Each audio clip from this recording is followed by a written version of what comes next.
So essentially, I've been asked today to just give you a bit of an outline of the types of things that Legal Aid offers in terms of its advice and information services, just so that you know that what you're referring to us is the right thing. And sometimes it won't be the right thing, but we might know of a pathway to get you somewhere else. So that's one of the really helpful things about Legal Aid is I think that we've got some great networks and we've got lots of information. We work with lots of partners. So essentially, I guess, just as a little bit of background, I think it's important for you to understand why Legal Aid is here, because sometimes you get frustrated with the services that we do or don't provide. And essentially, we're set up by the Legal Aid Act, and the Act is very prescriptive about the things that we're allowed to do, in that it tells us that we need to provide legal assistance to financially disadvantaged people in the most effective, efficient way. And there's also a second limb to that, and that is also to find innovative ways to partner with people which are efficient and cost effective as well. So that's why you'll see us getting into spaces and partnering with people, because we're trying to be a bit innovative about how we do things. And what we also try to do is make sure that we don't overlap. If someone's providing a service, we're not going to go into that space and provide that service again, because we think it's important to make sure that we're trying to get as much coverage of the legal system that we can. So not only do we have the Legal Aid Act that tells us exactly what we're allowed to do, but then we also have some government agreements with state and federal governments, and they set out the types of services that they're going to give us, that they want us to give them for the money that they give us, okay? Again, we're very prescribed in terms of the types of things that we can do, but of course as part of that we sit at the table and we negotiate those types of things because we know what might be lacking in spaces and that sort of stuff. So essentially how we do that is by providing legal advice, information and representation across the state. And I've been appointed just recently as the Director of Information and Advice Services to look after just the information and advice section of Legal Aid. So in terms of the current pathway for clients, usually the first point of contact that they have is that they'll come through our call centre or they'll come to our front counters. And we have client information officers who are on the phones and at our front desks who are really au fait with our systems, our website, our information pages and those types of things. And what they will do is they'll listen to problems and try to figure out what the legal problem is. So it can get quite lengthy in terms of conversations that we have with people, but the idea is that we need to figure out if it is a legal problem, and if it is, what's the best outcome for them in terms of getting some information and moving them along to another referral, or getting them to do a little bit of self-help before they come back to us, those types of things, or whether it's not a legal issue and that we need to get them, for instance, moving into, say, some homelessness assistance or something like that. So what they try to do, what their job is to try to resolve as many things as they can through that first phone call. So what you'll experience if you're calling on behalf of clients is lots of questions, lots of filtering, all of that sort of stuff. Most of our stuff up there, there's a lovely mix of mums who have generally been here for quite a long period of time, who are really quite experienced and that sort of thing. And then we have another set of people, and they are generally law students because they love legal aid and the law, and they're coming in to provide services in that type of framework. So what we end up with is a really great, intelligent batch of people who can really sift through information and ask really pointed questions all the way through. But they will ask a lot of questions, and I think that's really important to get people through our system. So ultimately, they figure out if someone needs advice. Just bear with me. I thought what I might do actually is get Denise to show you guys just our process diagram. So I'm not going to take you through this because it's a long-winded process, but essentially what I thought that you need to know when these people are talking to you, it's not just because they're nosy and really get off on the drama of other people's issues, but rather it's about the fact that we have a really defined process of filtering, and I'll get to the reason why we need to filter so stringently just in a moment. Is that going to scroll down? Yeah, that's how. So this is a long pathway just to get, and that's just to get a legal advice. Yeah. For anyone who was at the last forum, I think we hosted here, Nikki Davies and I actually walked you through a scenario of what happened, and this is a very, very long-winded process just to get to advice.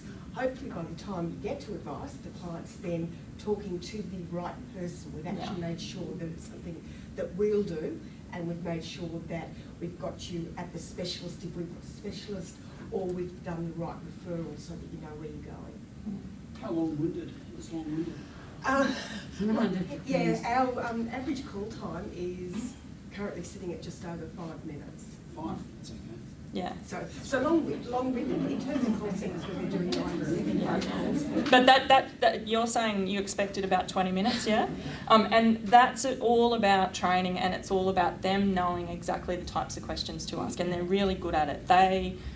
Whenever you get to sit with them, like I go and sit with them, and as part of this job, I've gone to sit with them because I think it's important to go and see what the business is doing, and it's really amazing the things that they do, because not only are they working through the client's issues, they're working our website, they're working a diary system, they're sending emails to people to try and organise things, they're trying to identify if it's urgent or not urgent and whether someone's available to deal with that. And then they'll have a whole bunch of screens all available. And then, of course, they've got to use Legal LA Office, which is our client-based program, which is a bit clunky. But it's what we've got. You know, we work with what we've got, and ultimately they manage to deal with clients really well. So essentially, that's how they get you through a process just to get an advice. But sometimes people don't need legal advice. What they need is lots of information about a process. So a process of, you know, what's going to happen to me when I go to court, you know, that sort of thing. And they don't actually want any legal advice, but rather they just want to actually know, where do I sit in court, you know, that sort of stuff. So it's really processy type stuff that they can provide information on. And we have a suite of information pages which are available on our website as well, which they can take you through. And one of our initiatives just recently has been to make sure that our call centre staff are actually trying not to read, but are actually having a conversation with our clients as well. And the feedback from that is that that has been really well received. So that's what they do. In terms of advice, it comes in a number of different forms at Legal Aid. We have advice provided to clients in relation to family law, domestic violence, child protection, crime, and some civil matters. So we can't give advice on everything. We can't be all things to all people. We don't have the expertise in legal aid to be able to do something like that, and we recognise that, and I think that that's the sign of good lawyers. Because they know what they don't know, and we're sending people off. So if you come across a situation where we can't give advice, there's a really good reason for that, and that's probably because the advice wouldn't be a quality advice anyway. But ultimately, our legal advice can take the form of face-to-face, telephone.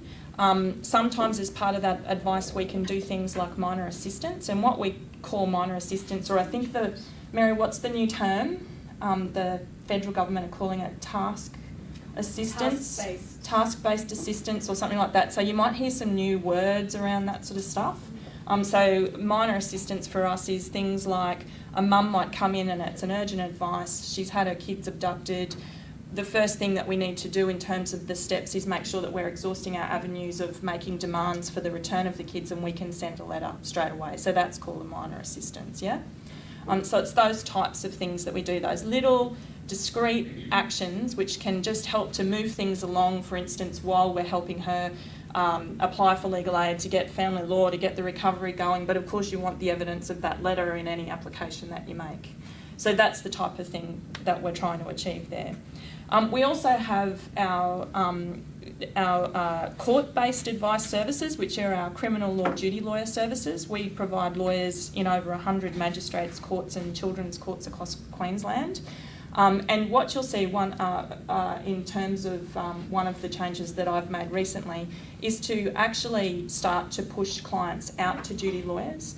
They are experienced criminal lawyers, and booking them in for advice here we don't think is a good use of our time and our limited spaces. And so we've made a push to make sure that people are going out to the courts, getting their advice. If the duty lawyer thinks that they need legal aid and they will qualify for legal aid, then obviously that will then bring them back to us. But duty lawyers are there, they've got the credentials and the qualifications, and they've also got access to the paperwork is the big issue for us. So if they can get access to the prosecutor's paperwork, because it's not much help giving someone advice generally if you don't have the right paperwork and the information about the charges and those sorts of things. Because we know that our clients are notoriously unreliable about even telling us what charges they're charged with. We've had examples of people coming in and telling us that they've been charged with shoplifting or shop stealing, and in fact when we get to court and find out what the issue is, it's an armed robbery. So they just don't get it. Okay, so that's why the paperwork is so important and why our duty lawyers are really important in the system. We also have family law duty lawyers who provide assistance to help people get through court on the day in relation to their family law issues. They're provided in the Brisbane and Townsville courts as a permanent fixture, and then we have lawyers who travel and go with the circuit courts. So we have full coverage of the family law courts as a general rule, subject to sickness and illness and things like that.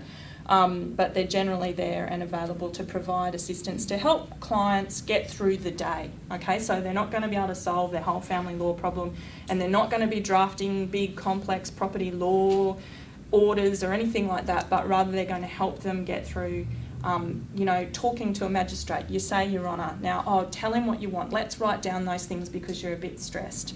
If they're particularly vulnerable, and there's a list of criteria in relation to that, we can represent them in a discreet sort of a manner. We help negotiate consent orders, and we have a great outcomes in terms of data about finalising matters by way of consent orders. So they're a really great service. So don't panic if you've got a client who's got a court date tomorrow. Know that that service is available and that you can send them there knowing that they can take all of their paperwork and the family law duty lawyer will see them.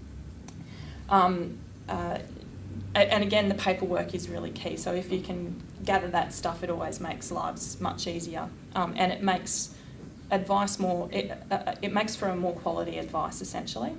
So they have to book in with the jury, the duty lawyer? No. So the process there is that they go and see an intake officer, and the intake officer will take all of the information that they need and actually make sure that Legal Aid can see them and that there's no conflict of interest. And if they can't see them, they find them a lawyer, or the Caxton in Brisbane. Caxton's available. They're a permanent fixture there as well. Where is the intake officer? The intake officer is on level 1 of the family law courts here. And in the circuit courts, they actually just approach the duty lawyer. So the duty lawyer will be kicking around, and it's really just a matter of first in, best dressed, but also bearing in mind that we've got an eye on which magistrates like to just push people through, and we'll get those people on first because sometimes magistrates will just push it on without any advice, so we try to get those through. And of course then there are some priorities that come into play. So if we've got a massive list of 30 people to see, it may be that we need to make some judgment calls about the priorities in terms of vulnerability and those types of things, non-English speakers, Aboriginal women, Aboriginal and Indigenous people, women, those types of things. So, all of those things come into play. So there's a real priority list in relation to that.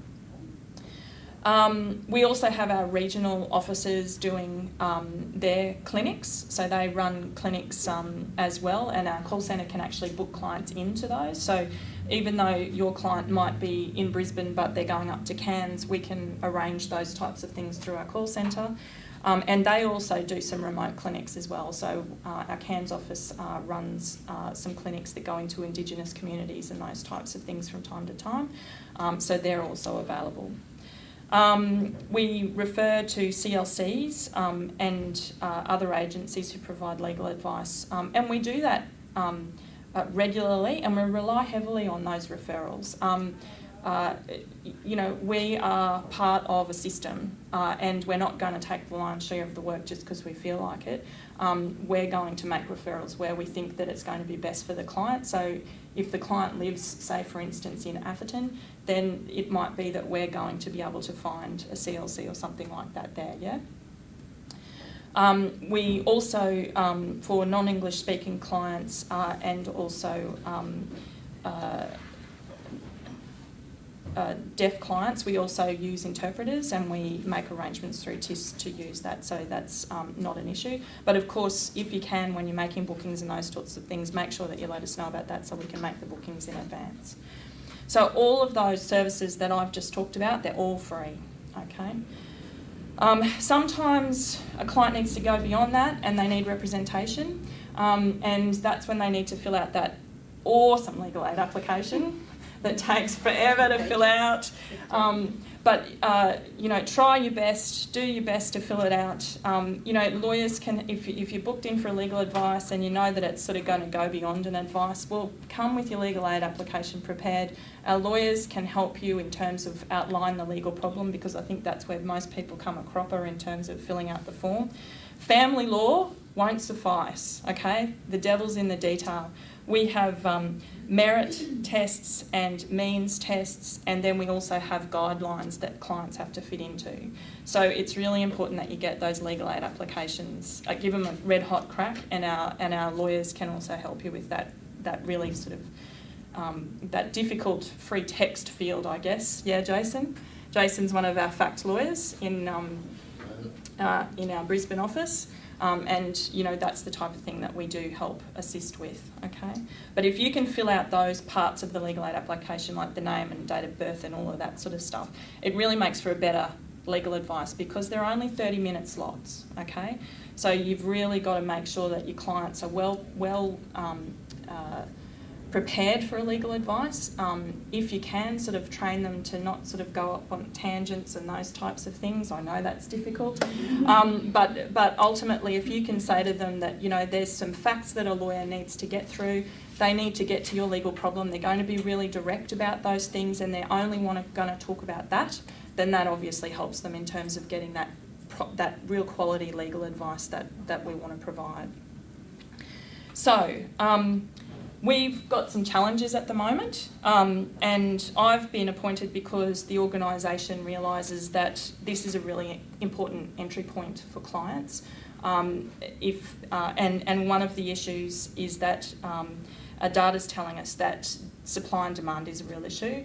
We have immense demand and we have the same supply that we've always had, because we haven't had any increase in funding, but the demand is increasing. So at the moment, my job is really to look at processes and see where we can find efficiencies and where we can have the most impact in the system. So we'll be reviewing things like what type of advice we do and whether that has an impact. We'll be looking at each area of law, so it's not just, you know, certain things, and it might be, you know, for instance, you know, just up in the air.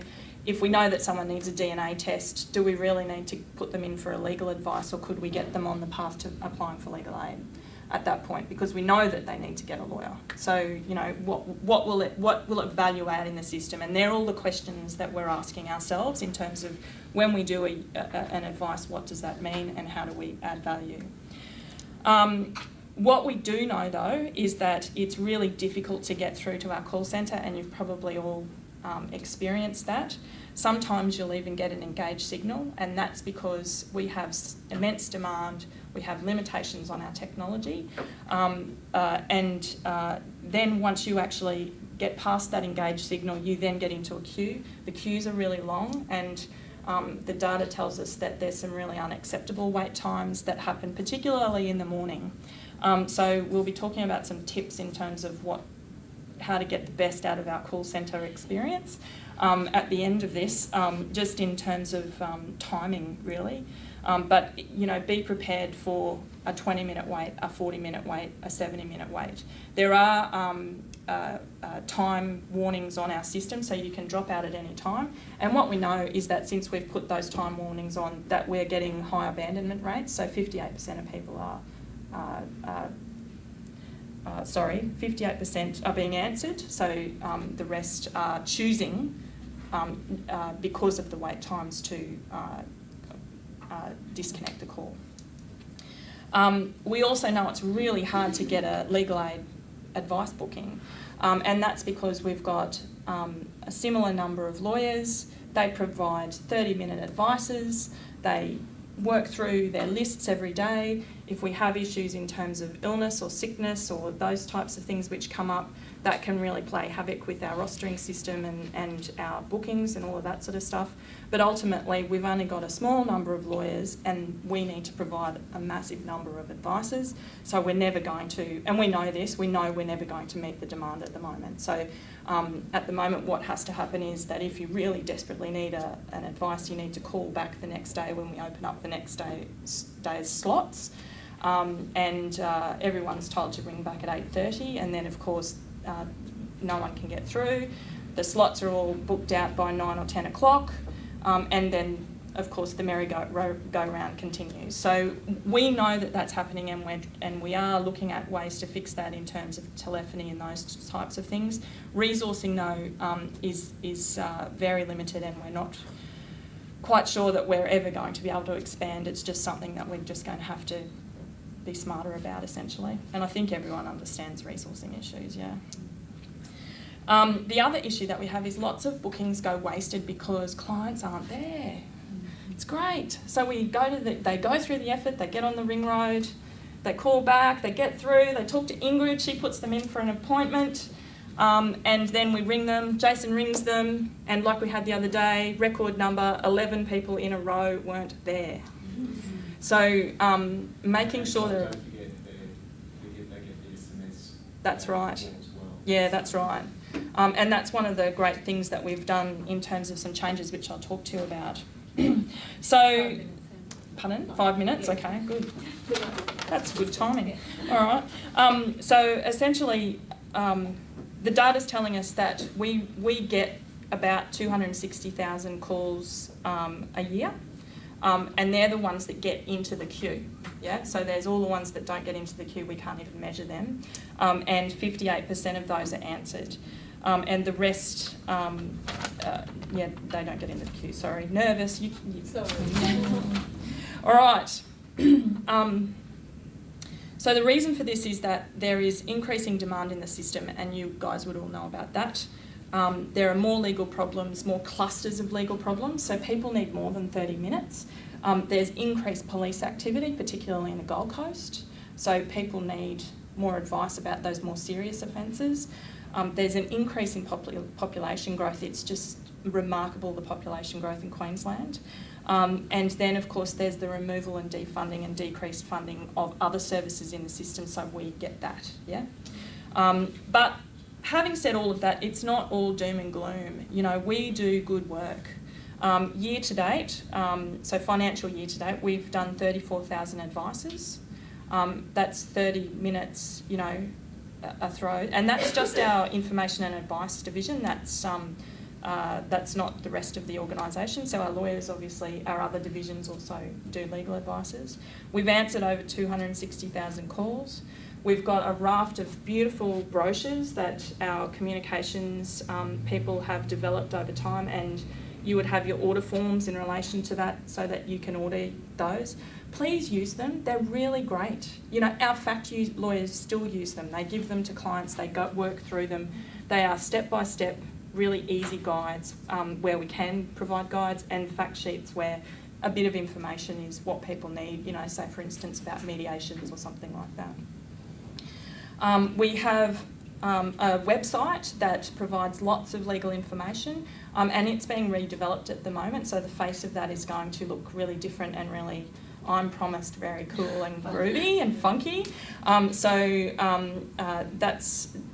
That's another great service that we provide. And also we have our community legal education people who can do or organise seminars on request for specific topics that are coming up as being a systemic type of issue. So there's all of that sort of stuff.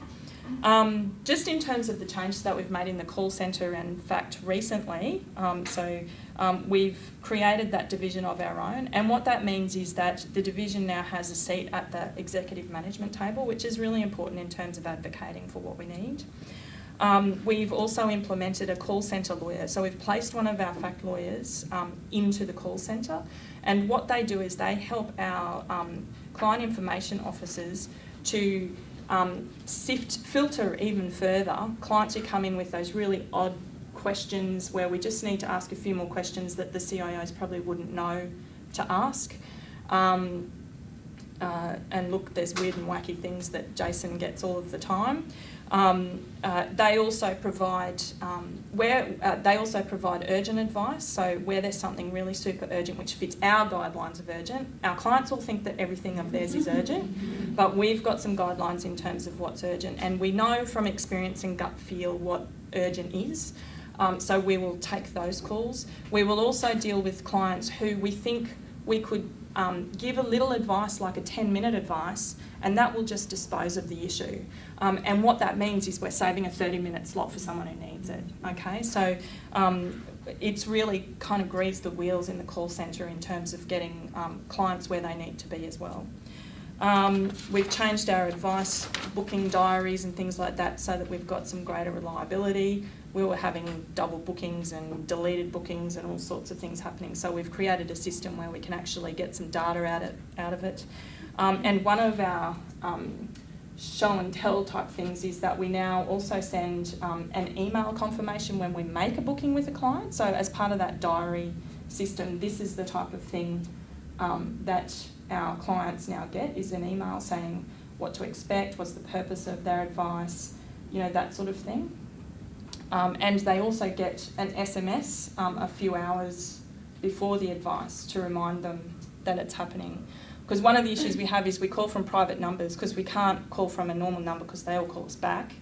And we've got to get through the business of the day. So, and of course no one answers private numbers when they've got criminal issues or debt issues or, you know, that sort of thing. So now they know it comes from a private number. Our CIOs have always told them that, but this is now a confirmation that it's within this time bracket.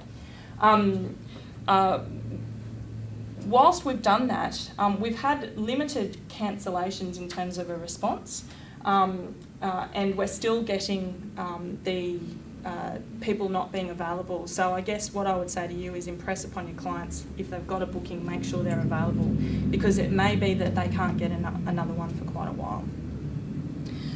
We've made a prison hotline essentially, and we've elevated prisoners up into our queue. And the reason for that is that generally they're almost like switch calls, so they need to talk to their lawyer. Their phone call only lasts for 10 minutes. It's a timed call. And what that means is that if they're in our 40-minute wait queue, they just can't ever get through and get a message to anyone. The other part of that is that we've provided that phone number to the Queensland Police watch houses. And what that means is when clients have been charged and they need advice then and there about whether to give a record of interview and those types of things, they actually will get through and a lawyer can talk to them very urgently. Because before, police were standing there going, well, I'm not going to stand there and wait for 40 minutes while you try and get through that queue. We're not giving you an opportunity for legal advice. So now we've elevated those people, and they're quick churn. They're not prisoners know what they need, and they're quick churn types of things. So we're able to clear them, and there's certain times of the day where we know prisoners call because that's when they've got access to phones. We've also got a support link referral management system. We're a partner in that. So there's Queensland Police. Who else is part of that one? Principally Queensland Police, yeah. Support Link are intending to partner with education, so with the schools, and also with GPs. GPs, yeah. And the idea of that is that police will identify that someone needs a service, so a legal service, or it might be another service. I understand that there's other services in the system like homelessness and that sort of stuff. And they will actually send through an email like a referral to us about that, and we can give them a call and work through those types of things. And we allocate a client information officer each day for a couple of hours to get through those referrals. A good example of that was a little granny who just needed some information about a massive neighbourhood dispute that had occurred over an overhanging branch, you know, and it had actually gotten to the point where it was more than an overhanging branch, because we don't do that stuff, but it had escalated beyond ridiculous, and we were able to help her out, really calm her down, and really give her a sense of safety in her own home once she'd taken some steps that she needed to take. So always happy to accept feedback from you guys about the services that we provide. Last session that you guys had like this, one of the issues for you was that when you guys rang up to book an appointment, that we wouldn't talk to you. And we've actually implemented that into our guidelines now, that to indicate that we can accept bookings through support workers and stuff like that, so that our clients who are very vulnerable can get the services that they need, and people can advocate for them working through our system. Yeah. So provide, you know, if you've got feedback, please let us know. Okay.